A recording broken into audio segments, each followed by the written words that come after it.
All right, D20 for room size. Okay, that's fairly spacious. 2d6 for environmental conditions, wet and foggy, nice, nice, nice. And a d12 for enemy type. Man, these guys are gonna get Hello and welcome back to a Squirrel Plays. Today we're going to be taking a look at some world building, but with the idea of using randomizers, or as the ttrpg people call them, rolltables. And if you're wondering why this video got the acorn border and not the ttrpg border, that's because I'm going to dip off into world building in general and not just solely ttrpg stuff. With any luck, writers and creators of all sorts will be able to benefit from this discussion. So whether you're working on that book, that video game, or ttrpg, or the next Hollywood blockbuster, cop a squat and listen to the ramblings of a squirrel. So the question of the day is, can you use a randomizer to properly world build? And the key word there is properly. I can't say I've personally witnessed it, mostly because I'm a reclusive squirrel and keep to myself, but I can very easily imagine someone out there saying that you can't properly make a world just by clicking randomize or rolling some dice. It's no different than somebody saying that you aren't cooking properly if you don't make everything from scratch. If you go out and buy a frozen burger that you just have to zap in the microwave, somebody will happily tell you that that isn't cooking. They'll say, you have to buy raw meat and cook it yourself. So you go buy a package of beef already flattened out into patties and you throw them on a skillet and have yourself a nice little dinner. Then somebody else comes along and says, you can't use meat that's already made into a patty. That's not real cooking. So next time you go buy a pound of ground beef and make the patties yourself. You might even be a little adventurous and sprinkle in some cheese and jalapeno bits while you're at it. The burgers turn out great, and then somebody else has to tell you, you got store-bought meat, that's not real cooking. So next time you go out, you find a random cow, you kill it, butcher it, and make yourself a super fresh hamburger. Then somebody says, you cook your meat, that's not real food. Then you do the whole thing again, except you don't cook it, and then you die because you gave in to peer pressure and ate raw meat. And then they stand over your corpse and say, aha, you should like and subscribe to a Squirrel Plays. All right, that one was bad, I'll admit.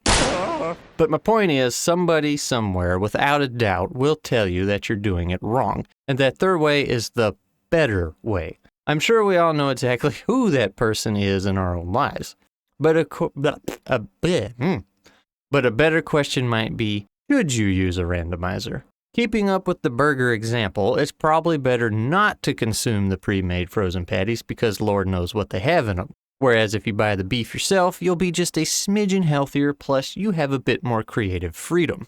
If you're not interested in mixing in extra ingredients, you can grab pre-formed patties and season as desired. If you want to customize it a bit more, then just get ground beef by the pound and make the patty the size and shape you want.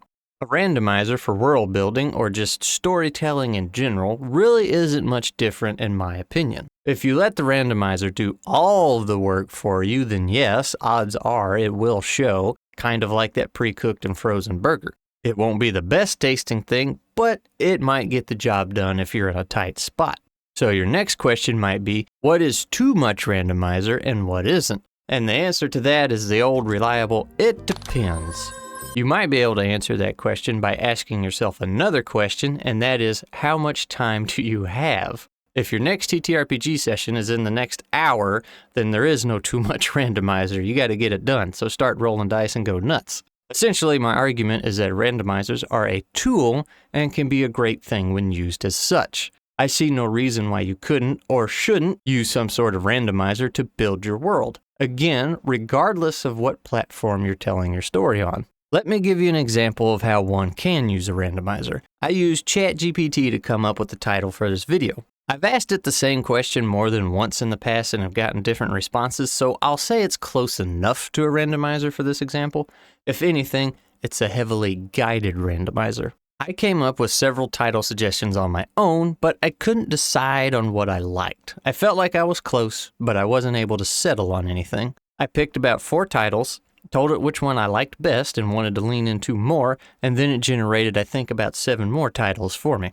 And then I said, well, dadgummit, those are really good. I like those. And then I thanked it for its time because when the robots take over the world, I want them to remember I was nice to them. From there, I picked the ones I liked or what I liked about them, and then I mixed and matched and created my own title.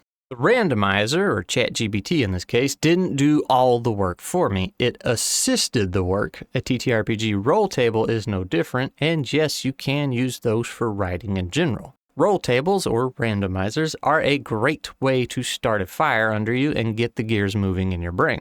And the beauty is you don't have to stick with what's rolled for you unless you're doing some kind of writing challenge, which is actually pretty fun. If you roll the dice and get some kind of setting that's medieval times, jungle, ancient ruins, covered in overgrowth, infested with robots, there's nothing in the world stopping you from saying, all right, that's cool, but robots isn't going to work. And either rolling just that part again, or better yet, making the call on what you think needs to be crawling around in those ruins. Or if you're really sold on the idea of robots creeping around in some ancient ruins, you could say this is in the distant future and there's an old forgotten jungle somewhere the robots managed to wander off to. Or maybe there's steam robots and you have a steampunk setting. Or maybe it is medieval times and these robots are from the future.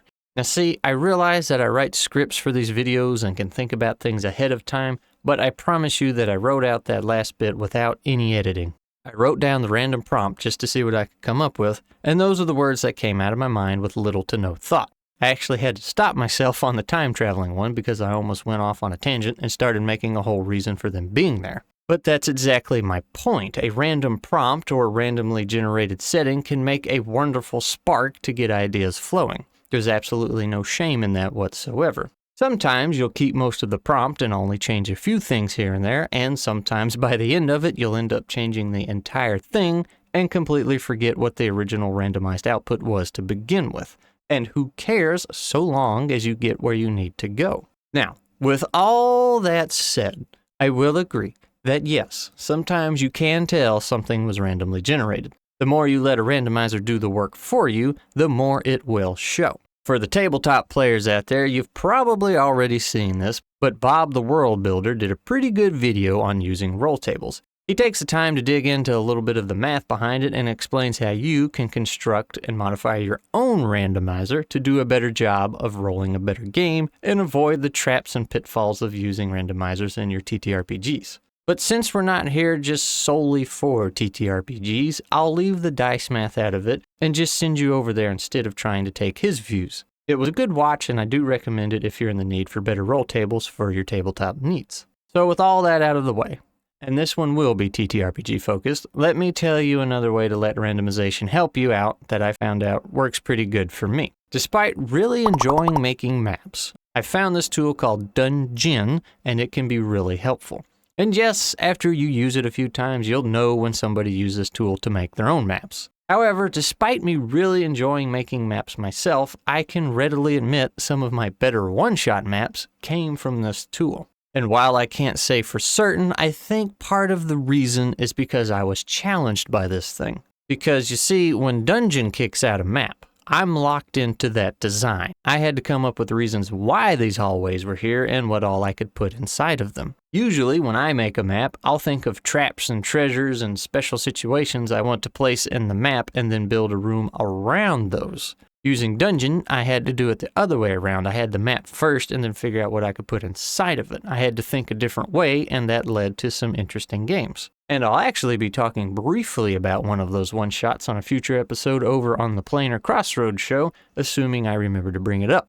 So, as we get to the end of this thing, you're probably wondering what are some randomizers that you can use to help in your writing, or how can you use such things to get you where you need to go. If you're not a TTRPG player, and you're here for the writing talk, I would still encourage you to find some TTRPG tools for this. Maybe not a map generator, but some roll tables to either generate some settings or maybe even some conflict. I went and did a quick search while writing this script and found this neat little gadget here, which I will link in the description below. It's got all kinds of things you can generate, and it's pretty straightforward. While it is meant for TTRPGs, there's no reason you can't get some inspiration from this. I clicked on the diseases category and I rolled this. And while that might seem all well and dandy, let's look at those first two lines.